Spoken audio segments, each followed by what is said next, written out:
दी print के YouTube channel को subscribe करें और ताज़ा अपडेट्स पाने के लिए बेल आइकन दबाएं। रिपब्लिक टीवी के सीईओ अर्नब गोस्वामी के खिलाफ जो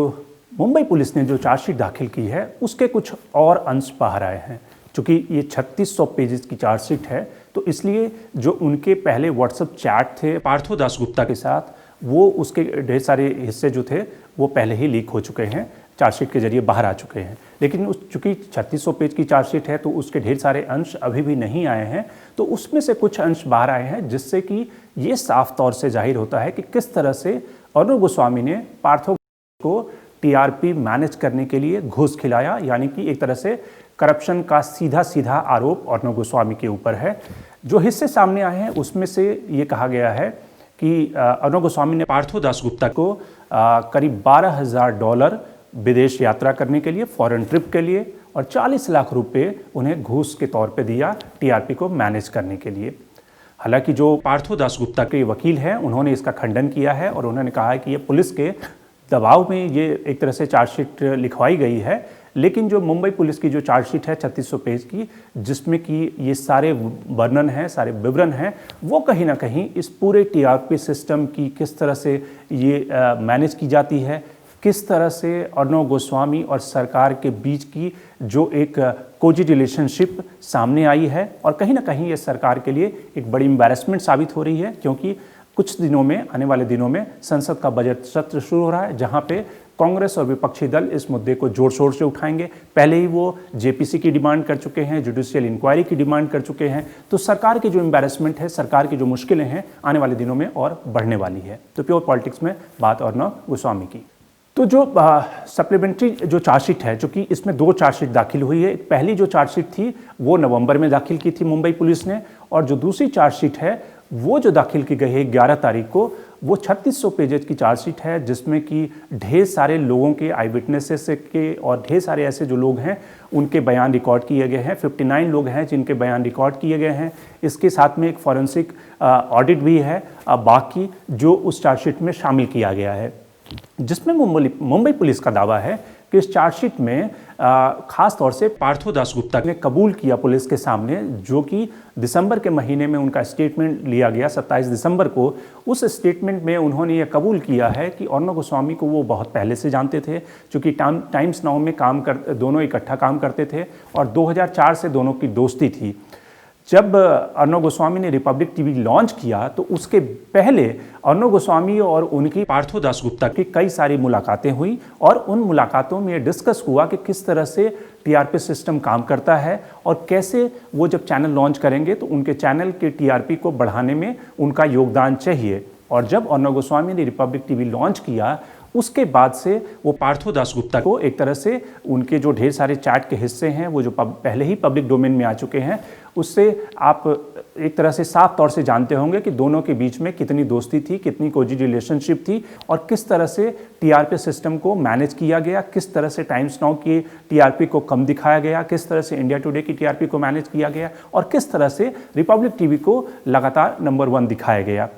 तो पुलिस ने जो स्टेटमेंट लिया उसमें उन्होंने कबूला है उस स्टेटमेंट में। हालांकि वो स्टेटमेंट से निश्चित रूप से वो पलट सकते हैं, लेकिन जो पुलिस की स्टेटमेंट है चार्जशीट में दाखिल की गई है उसमें उन्होंने कहा है कि अर्नब गोस्वामी ने उन्हें 40 लाख का घूस दिया टीआरपी को मैनेज करने के लिए, और साथ ही तकरीबन 4 फॉरेन ट्रिप, यानी कि पहला जो फॉरेन ट्रिप हुआ वो स्विट्ज़रलैंड का फॉरेन ट्रिप था, और उसके बाद वो डेनमार्क, स्वीडन के लिए उन्होंने पैसे दिए। मुंबई के एक होटल में इनकी मुलाकात हुई, लोअर पैरेल में जो होटल है, और उसके बाद फिर मुंबई के ही आईटीसी होटल में ही मुलाकात हुई, जिसमें कि जो रकम दी गई 40 लाख वो अलग अलग पार्ट में पार्थो दासगुप्ता को दिया गया है। तो ये कहीं ना कहीं एक तरह से सीधा सीधा करप्शन का मसला, किस तरह से एक सिस्टम को इन्फ्लुएंस करके टीआरपी मैनेज करने का मसला है, और जो टीआरआई की गाइडलाइन है उस गाइडलाइन को धत्ता बताते हुए, उसके लूपहोल्स खोजते हुए, किस तरह से लैंडिंग जो पेज होता है उसकी गाइडलाइन को उल्लंघन करते हुए अर्नब गोस्वामी ने एक तरह से पार्थो दासगुप्ता के साथ मिलकर उस टीआरपी सिस्टम को फज किया, उस टीआरपी सिस्टम को मैनेज किया। ये सारे सवाल जो पुलिस की चार्जशीट में है उससे उठाए गए हैं। अब सवाल इससे कई सारे उठते हैं। पहला जो सवाल ये उठता है कि जो टीआरपी का सिस्टम है जो इतना लचीला है या फिर एक तरह से कहें कि उसको कोई भी मैनेज कर सकता है जो भी इन्फ्लुएंशियल पोजीशन में है, तो उस सिस्टम को TARI इतने दिनों तक उसमें क्यों नहीं बदलाव लाता रहा है? क्यों वो एक कोई भी जो चैनल का इन्फ्लुएंशियल प्रमोटर है वो उस सिस्टम को मैनेज करने की कोशिश करता है? और अभी आपने देखा कि जब ये विवाद कंट्रोवर्सी सामने आई तो दूसरी जो एजेंसियां हैं, दूसरे जो अलग अलग स्टेक होल्डर हैं, चूँकि इस पूरे चैनल के सिस्टम को, न्यूज़ सिस्टम को मैनेज करने के लिए कई सारी संस्थाएं बनी हुई हैं और उन संस्थाओं में से एक जो संस्था के मालिक हैं, जो एक चैनल के प्रमोटर भी हैं, रजत शर्मा, उन्होंने किस तरह से अर्णव गोस्वामी के चैनल को उस पूरे बाघ सिस्टम से, IBF से अलग कर दिया जाए, उसके लिए चिट्ठी भी लिखी। तो एक तरह से कहीं ना कहीं 2 प्रमोटर 3 प्रमोटरों के बीच में एक जंग छिड़ी हुई है। लेकिन उससे बड़ा सवाल कहीं ना कहीं सरकार के लिए है कि जिस सरकार ने एक वेब सीरीज यानी कि तांडव, उसमें कुछ ऐसे फिक्शनल दृश्य फिल्माए गए थे जिसको लेकर सरकार ने बड़ी गंभीरता से आनन फानन में उस सीन को हटाना पड़ा उस वेब सीरीज का जो डायरेक्टर था, और ढेर सारी राज्यों की पुलिस ने अपनी पुलिस की सेनाएं भेजी बॉम्बे इन्वेस्टिगेशन करने के लिए, ढेर सारे FIR दर्ज किए गए। लेकिन अर्णव गोस्वामी के मुद्दे पर सरकार क्यों खामोश है? क्यों सरकार की चुप्पी है? क्योंकि ढेर सारे आरोप जो हैं उस सरकार के ऊपर भी लग रहे हैं, न सिर्फ बालाकोट को लेकर बल्कि ढेर सारे आरोप लगे हैं कि किस तरह से उन्होंने अपने जो कम्युनिकेशन है, अपने जो चैट हैं, वहाँ पे PMO के अधिकारियों का जिक्र किया है। कई सारे चैट के हिस्से अभी तक सामने नहीं आए हैं, जिन हिस्सों में किस तरह से वो PMO के अधिकारियों के साथ बात करके पॉलिसी डिसीजन को इन्फ्लुएंस करने की कोशिश करते हैं, किस तरह से वो INV सेक्रेटरी को बदलवाने की बात करते हैं और किस तरह से सरकार के मंत्रियों के लिए किस भाषा का इस्तेमाल करते हैं, वो एक आज की तारीख में सब कुछ पब्लिक डोमेन में है। तो कहीं ना कहीं सरकार के ऊपर ये आरोप लग रहे हैं कि सरकार कहीं ना कहीं अर्णव गोस्वामी को बचाना चाहती है। और जिस तरह से विपक्ष ने आरोप लगाए हैं कि अगर कोई कॉन्फिडेंशियल जानकारी, अगर अर्णव गोस्वामी के पास कोई नेशनल सीक्रेट यानी कि देश की सुरक्षा से जुड़ा हुआ